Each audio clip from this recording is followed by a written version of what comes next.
La santé et le bien-être, c'est sur Europe 1. Bien sûr, nous sommes avec vous depuis 15 heures. Alors Catherine Blanc entre à l'instant dans ce studio pour sa chronique tous les jours à la fin de cette émission. Catherine, vous êtes sexologue et psychanalyste à Paris. Et aujourd'hui, on va finir la semaine avec cette question de Justin. On l'écoute. Lors de mes repas avec mes amis, on expose un petit peu tous sa vie sexuelle de manière assez libre.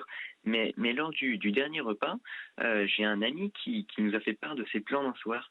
Et personnellement, moi, ça me dégoûte. Je comprends pas comment on peut aimer ça. Qu'est-ce qu'il peut y avoir d'attirant dans ces pratiques? Merci beaucoup pour votre réponse et passez une excellente journée. Au revoir. Alors Catherine, qu'est-ce que vous pensez donc du dégoût qu'exprime Justin dans cette question? C'est vrai que pourtant c'est quelque chose qui a l'air d'être assez accepté aujourd'hui, les plans d'un soir. Bon, les jeunes célibataires, pourquoi pas Oui, bien Pourquoi ce sûr. dégoût comme ça à ce point-là? Alors, certainement parce que Justin a besoin justement qu'il y ait une histoire entre deux individus. Ça ne veut pas dire une histoire amoureuse, mais une histoire. C'est de ne pas être un objet, l'objet de l'excitation de l'autre, mais bien un sujet en relation avec un autre sujet. Et que c'est assez dégoûtant pour lui de se retrouver justement coincé coincé dans le fait d'être l'objet de l'autre ou coincé dans cette position assez dominante d'utiliser le corps de l'autre. Mais c'est pas lui qui le fait, c'est quelqu'un d'autre qui le raconte. Alors pourquoi ça le touche à ce point? Parce qu'il parle vraiment de dégoût quand même, hein, c'est fort, je trouve. Eh bien, peut-être d'abord, la situation la plus dramatique serait parce que ça renvoie à une histoire personnelle, Mhm. d'avoir été objet ou de se sentir hanté par la culpabilité d'avoir utilisé l'autre d'une manière ou d'une autre, même dans les jeux d'enfants ou des choses comme ça. Et que du coup, il combat cette position par une position très affirmée à l'inverse, qui est une position de relation.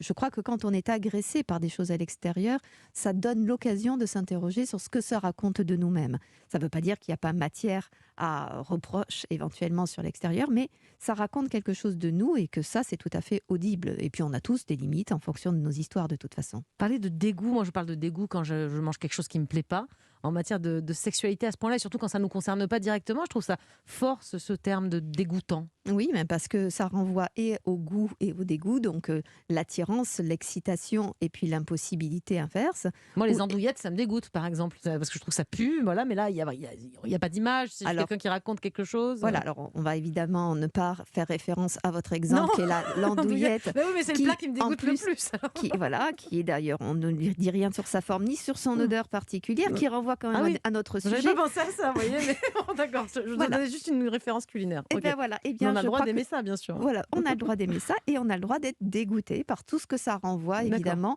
de notre histoire personnelle et de nos associations d'idées. Et c'est ça qui est intéressant dans la sexualité, en tout cas dans l'analyse de la sexualité. Arrêtons simplement de la subir, d'aller dans une direction, de subir ses interdits ou de subir ses possibles.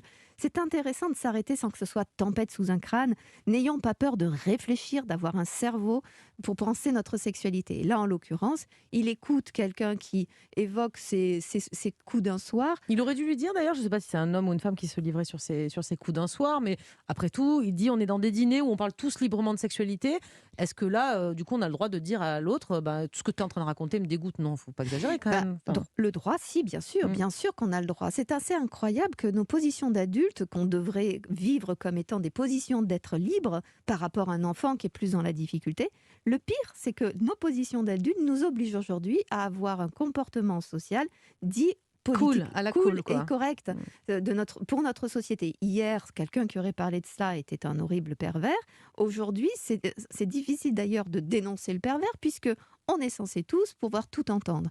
Je crois qu'il faut pouvoir dire, écoute, moi, ça, c'est pas ma tasse de thé, si on pouvait parler d'autre chose, et que on parle de politique, ou qu'on parle de société, ou de plantation, ou que sais-je, on n'est pas obligé de s'infliger la sexualité de nos voisins. Et même si on peut se dire, c'est bizarre, mais moi, ça me fait un truc fort. Alors que pour le voisin, ça a l'air de ne rien faire. Mais je crois que c'est important. Nous avons le droit de dire, écoute, on ne peut pas changer de sujet, ou ça va, parce qu'en plus, si ça se trouve, l'homme en question qui raconte ses coups d'un soir, si ça se trouve, il ne les vit pas en Puis les plus. mythos, oui, c'est ça. En fait, on n'en sait rien, c'est Mais ça. bien sûr, parce que s'il est tout seul, ou parce que... Alors d'ailleurs, l'histoire ne le raconte pas, mais est-ce que ce qui le dégoûte, c'est parce que ce personnage est justement en couple et raconte des coups d'un Ah, soir, on n'a pas les détails. ou Ouais. au contraire, c'est quelqu'un qui est célibataire et qui, pour ne pas être un laissé-pour-compte, a besoin de dire combien c'est tellement formidable d'être célibataire, puisque ça Libre et de permet pouvoir aller à droite, à gauche, de pendant que butiner les, partout. Ouais. voilà, pendant que les autres ont des sexualités à papa. Et bien tout ça, ça parle pas nécessairement de la réalité de cette autre personne.